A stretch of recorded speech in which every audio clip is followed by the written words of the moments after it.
Dear students, hello everybody. I am Deepika Prajapati, and now today's we will discuss about our new topic is that operation on queue. In a previous video lecture series, we already studied it about operation on stack, and now in this lecture we will discuss about operation on queue. Generally, on a stack, we perform push operation and pop operation with its algorithm at the same condition and the same situation.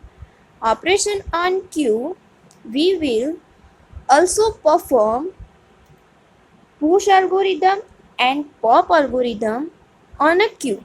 So, first of all, push and pop, the concept is same. What the meaning of push? Push means any new element increment, it's known as a push, and any element decrement from queue, it's known as a pop.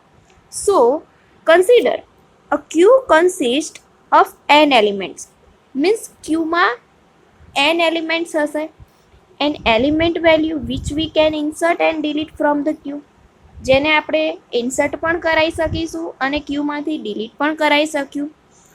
The value null is equals to -1 of a front pointer indicate that queue is empty. So we can't perform delete operation. Means that કે જો ક્યુની અંદર એક પણ element નહીં હોય, કોઈ data store હશે જ નહીં. It means કે એની વેલ્યુ શું હશે? Null means કે is equals to either -1. So it indicate that queue is empty. તો એમાં આપણે ડિલીટનું ઓપરેશન પરફોર્મ કરી શકીશું નહીં. ઇફ રિયર પોઇન્ટર, હવે અહીંયા જો બે વર્ડ્સ નવા આવ્યા, એક front pointer and another rear pointer. જેવી રીતે સ્ટેકમાં ટોપ અને બોટમ હતું, એવી રીતે ક્યુમાં શું હશે? ફ્રન્ટ અને રિયર હશે. સો if rear pointer value is increase and it becomes greater than n, means કે ક્યુમાં ઓલરેડી ડેટા ફૂલ હશે અને જો એની અંદર આપણે કોઈ ડેટાને નવો એન્ટર કરવો હશે, મીન્સ કે rear greater than equal n, then queue is full. એટલે કે આપણે શું કહીશું? ક્યુ ફૂલ છે. No we can't perform insert operation, એટલે એની અંદર આપણે કોઈ ઇન્સર્શનનું ઓપરેશન પરફોર્મ કરી શકીશું નહીં. So how to insert and delete a value from the queue and see the position of front and rear pointer in below figure. એટલે જો ફિગર પરથી હું તમને અન્ડરસ્ટેન્ડ કરાવડાવું તો વધારે આઈડિયા આવશે. હવે અહીં જુઓ, I have this type of queue and first of all 11 નંબરનો જે ડેટા છે એ એન્ટર થાય છે અહીંયાથી ક્યુમાં. હવે એક વસ્તુ ખાસ ધ્યાન રાખજો. One most important thing is that the difference between stack and Q. Stack into stack, every data contain a fixed position. Once again, into stack, every data contain a fixed position, but into queue, no one data have a fixed position. એટલે કે કોઈ પણ ડેટાની જોડે fix position હોતી નથી.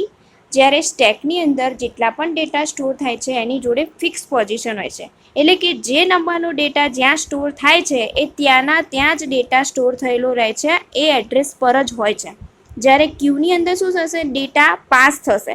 Means કે જો એ પાછળથી એન્ટર થશે તો એ જ જગ્યા પર નહીં રહે, ત્યાંથી પાસ થઈને પાસ આઉટ થતાં થતાં થતાં આગળ આવીને ત્યાંથી શું થઈ જશે? રિમૂવ થઈ જશે.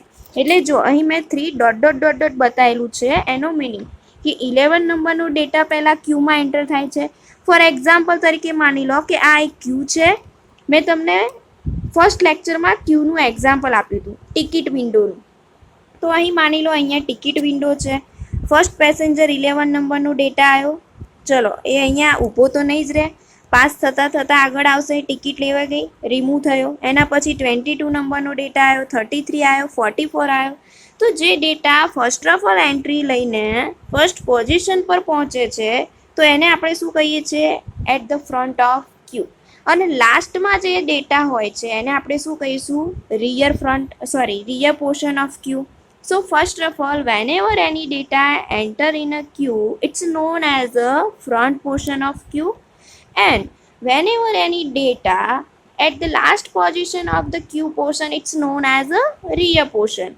So first of all, 11 નંબરનો ડેટા એઝ અ 0 એડ્રેસ પર કંડક્ટ છે, 22 નંબરનો ડેટા એઝ અ 1 નંબર પર કંડક્ટ છે, 33 નંબરનો ડેટા એઝ અ 2 નંબર પર કંડક્ટ છે, 44 નંબરનો ડેટા એઝ અ 3 નંબર પર કંડક્ટ છે.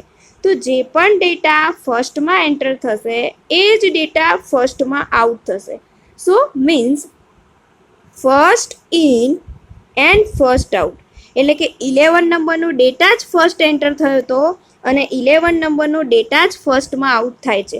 So queue is known as FIFO, first in first out, and stack is known as a LIFO, means last in first out.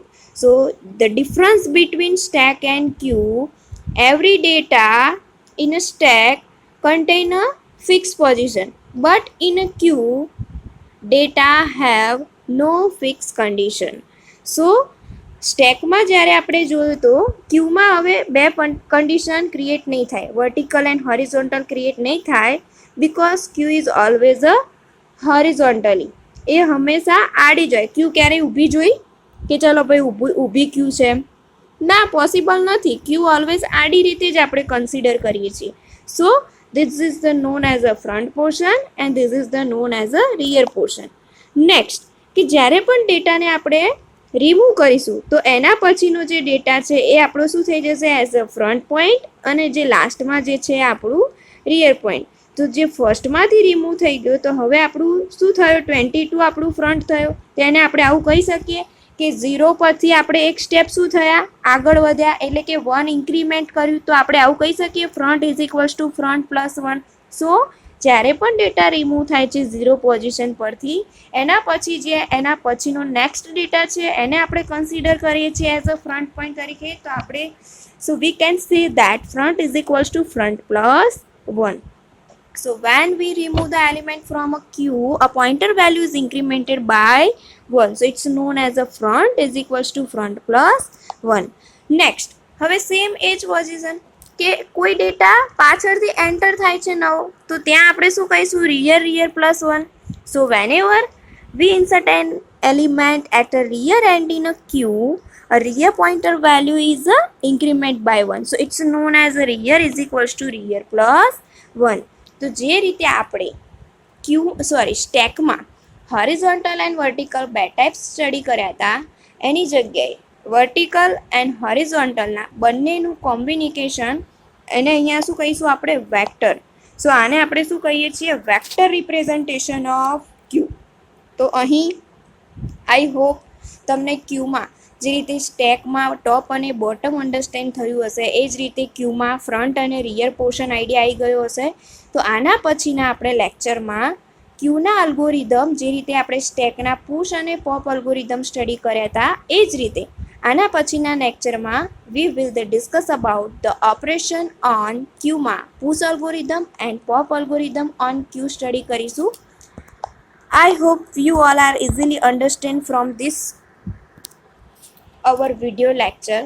So dear students, if anyone have a doubt, then please comment on Google Classroom. જો તમને કોઈને doubt હોય, confusion હોય, તો Google Classroom પર comment કરી શકો છો. So dear all students, thank you, and write down your assignment question is that write down your assignment question first of all, what is the queue, and write push and pop operation on a queue with an example. જેમાં જે આપણે સ્લાઇડમાં describe કર્યું છે એ જ વસ્તુ તમારે assignment નોટબુકની અંદર રાઇટ ડાઉન કરવાનું છે.